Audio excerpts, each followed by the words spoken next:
네, 이번 시간에는 Vue.js에 대해서 소개하도록 하겠습니다. 이 Vue.js는 싱글 페이지 애플리케이션을 개발을 할 때 사용을 하는 프레임워크입니다.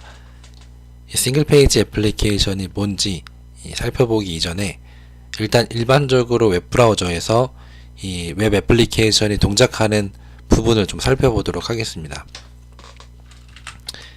예를 들어서 어떤 사이트가 있는데 여기에는 뭐 로고가 있고요. 여기에는 뭐 A라고 하는 페이지, B라고 하는 페이지, C라고 하는 페이지를 접근하기 위해서 있는 사이트 메뉴가 있고요. 여기에는 뭐 어떤 LNB라고 하죠. 로컬 내비게이션 바라고 하는 부분도 있고, 여기에는 어떤 뭐 이미지도 있고요. 또 소개하는 내용들이 있다라고 해봅시다. 이런 사이트가 있는데 사용자가 지금 A라고 하는 페이지를 보고 있는 거예요. 예, 이 부분을 보고 있습니다. 근데 B라고 하는 내용도 궁금해서 B라고 하는 그 버튼을 딱 누르는 순간에 여기 있는 내용들은 전부 다 다시 로드가 됩니다. 다시 불러와줘서 여기에 출력이 됩니다.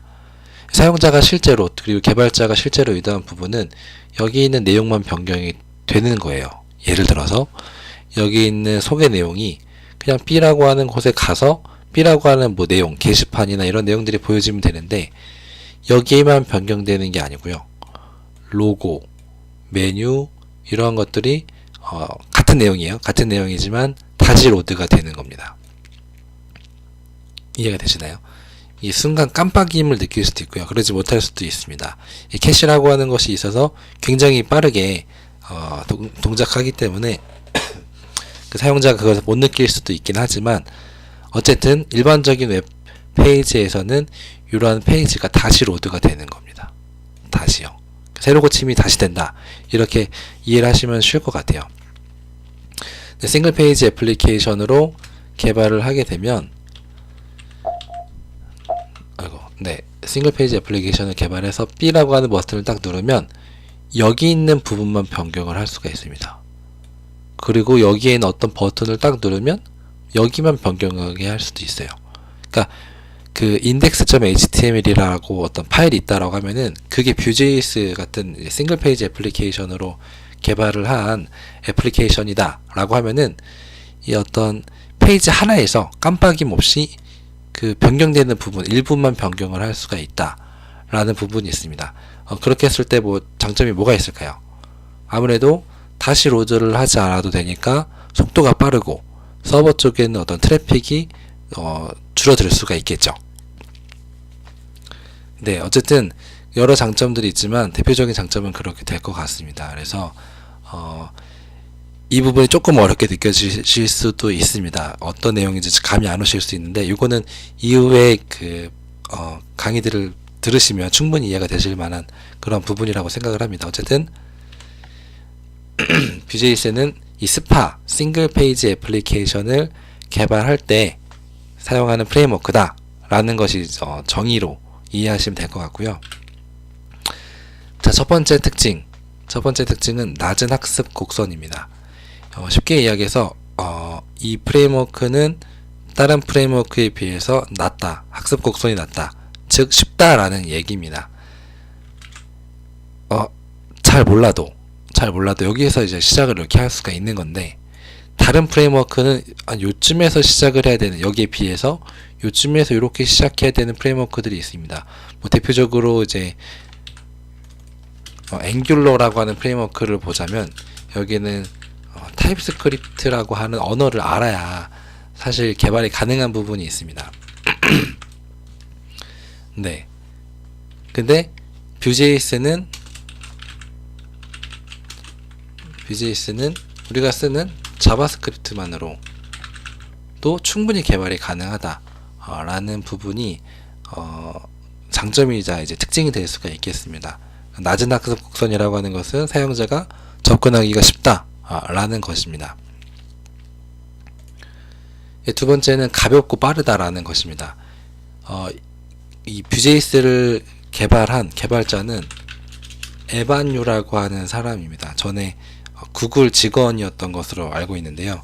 이 구글 직원이었을 때 과거에는 이 사람이 어, 그 앵귤러 JS 이런 프레임워크들을 접하고 하면서 느꼈던 부분들이 뭔가 좀 아쉽다, 뭔가 좀 이렇게 하면 더 좋을 텐데 라는 생각을 가지고 있었습니다. 그리고 그 당시에 앵귤러만 있었던 것이 아니고 리액트라고 하는 프레임워크가 있었습니다. 그래서 에반유가 생각을 한 것이 앵귤러와 리액트의 각각의 장점을 취합을 해서 내가 생각하는 이 가벼운 프레임워크 그리고 빠른 프레임워크를 만들어 보자 라고 해서 탄생한 것이 뷰제이스입니다. 그래서 이러한 각각의 가장 유명한 프레임워크, 두 개의 프레임워크의 장점들을 살리고 또 본인이 생각하고 있는 여러 철학들을 가지고 만든 것이 뷰제이스고요. 그럼으로써 이제 가장 두드러진 특징 중에 하나는 이제 가볍고 또 빠르다라는 것이 될 수가 있겠습니다. 이 자세한 내용은 이따가 소개해드릴 그 공식 사이트 쪽을 보시면 더 그러한 내용들이 나와 있으니까 참고하시면 좋을 것 같고요. 이 다음으로 그 디자인 패턴이라고 하는 것이 있습니다. 뷰제이스는 이제 MVVM이라고 하는 디자인 패턴을 가지고 있는데 제가 MVC라고 쓴 이유는 각각의 그 스펠이 상징하고 있는 그 부분이 있습니다. M은 모델이고요.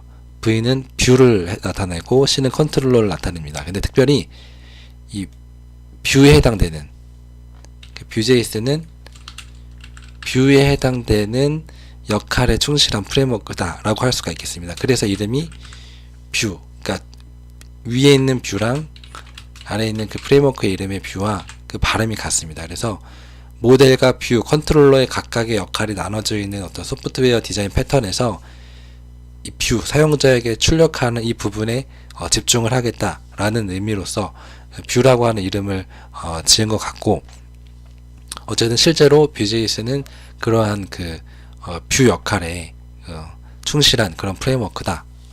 이것이 특징이다 라고 할 수가 있겠습니다. 네, 이 부분은 이제 공식 가이드 사이트입니다. 그래서 여기를 접속을 하시면 좀 더 뷰제이스에 대해서 자세히 문서화되어 있는 것을 알 수가 있고, 한국어로 되어 있습니다. 여러 가지 언어 중에 언어가 있는데 지금 이 주소는 한국어로 되어 있는 주소입니다. 그래서 접속을 하시면 이러한 내용을 확인하실 수가 있고, 쭉쭉 내려가면서 다음으로 쭉쭉 넘어가면서 이러한 부분들에서 학습을 하실 수가 있습니다. 네, 어쨌든 이렇게 뷰제이스에 대해서 소개를 마치겠습니다. 네, 이상입니다.